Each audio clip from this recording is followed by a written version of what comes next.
Kalau anak ibu ingin dimudahkan pengetahuan oleh Allah, Allah yang punya ilmu, Allah yang punya pengetahuan, Allah yang punya wawasan segalanya, semua tidak luput dari Allah. Ya, perhatikan, wa huwa ala kulli syai'in qadir, wa huwa bi kulli syai'in alim. Semua Allah tahu. Kalau ingin diberikan oleh Allah pengetahuan itu, maka dekati Allah pemiliknya. Bagaimana caranya? Salat. Salat, salat, salat. Tingkatkan salatnya. Maka anak ibu jaga betul disiplin salat. Masih ingat nasihat Nabi? Jika anak usia 7 tahun ajari mereka salat. Usia dia 10 tahun menjelang balik tidak mau salat, maka berikan pelajaran yang membuat dia mengerti. Berikan pelajaran. Kenapa Nabi meminta anak salat, salat, salat, salat? Karena ada korelasi antara salat dengan kepintaran seorang anak. Dan kebaikan seorang anak. Jikalau anak dari kecil sudah rajin salat, demi Allah Bu, catat kalimat saya ini. Kalau anak diajari salat dengan benar dari kecilnya, maka anak itu dewasa akan tumbuh menjadi anak yang baik dan pintar. Itu sudah rumus.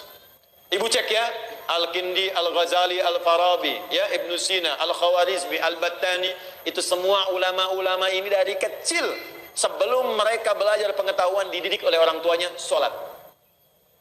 Kedua, Al-Quran. Al-Quran. Ini ada rumus langsung disebutkan oleh pakar Quran. Kalau dia baru terlahir, di usia setiap bulannya, maka putarkan Al-Quran setiap juz, setiap bulan. 1 bulan 1 juz. Berurut. Misal, bulan pertama dia lahir, juz 1, Al-Fatihah sampai 141. Juz 2, 142 sampai 253. Juz ketiga, ya 253 sampai dengan Ali Imran ayat ke-92. Terus, juz 1, juz 2, juz 3 sampai juz 30. Jadi, begitu anak itu usia 30 bulan, dia sudah mendengar 30 juz. Dan bayi itu fungsi pertamanya pada pendengarannya, bukan pada penglihatannya. Ketika usia 30 bulan, artinya 2 tahun setengah. 24 bulan 2 tahun, 6 bulannya setengah, 2 tahun setengah, dia sudah mulai bisa bicara. Dan dia sudah menghimpun di memorinya 30 juz Al-Quran. Anak itu, ini sepakat para pakar Quran, hanya tinggal diajarkan menghafal Quran 6 bulan, hafal Quran 30 juz. Di 3 tahun anak itu sudah hafal 30 juz. Ibu cari murattal 30 juz. Misal dengan speaker aktif atau yang lain, ibu putar aja di rumah 24 jam. Simpan di ruangan yang strategis, di ruang tengah, di kamar tidur. Saya biasanya di rumah itu di speaker aktif ada sesuai dengan tempat lah. Di setiap kamar kami simpan speaker aktif, Quran 24 jam aja putar. Di ruangan tengah ada di situ. Jadi tiap hari yang terdengar Quran. Tiap hari. Itu suasananya beda Bu, akan lain suasananya, beda. Ibu buka ya, ada kitab namanya Bidayatul Mujtahid. Sekarang banyak digandrungi, kitab fikih. Fikih perbandingan. Bidayatul Mujtahid ini Bu, itu tentang fikih perbandingan, tapi yang nulis dokter bedah. Dokter bedah, dokter spesialisasi bedah, hafal Quran. Dari hafal Quran ini belajar fikih. Hafal Quran, hafal fikih, kedokteran. Ibnu Sina, hafal Quran, hafal hadis, hafal tafsir, kedokteran. Al-Khawarizmi, hafal Quran, hafal hadis, ahli matematika. Tuh.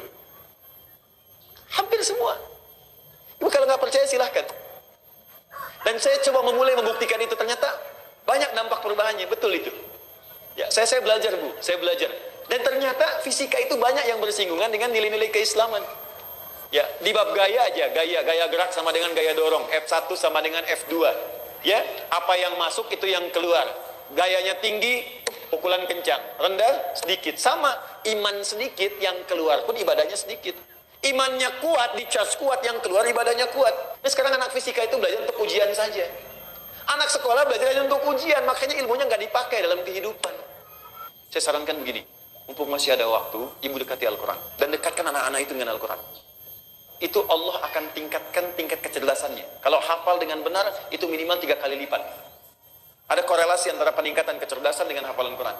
Antara hafalan Quran, karena Quran itu punya kurang lebih 52.000 kosakata. Penelitian menunjukkan orang yang banyak hafal kosakata itu akan berpengaruh pada wawasan. Dan karena dilatih cepat menangkap pengetahuan, dilatih cepat menangkap informasi, Quran itu kan paling dahsyat Bu. Belajar fisika, begitu disampaikan masuk, dibutuhkan keluar cepat.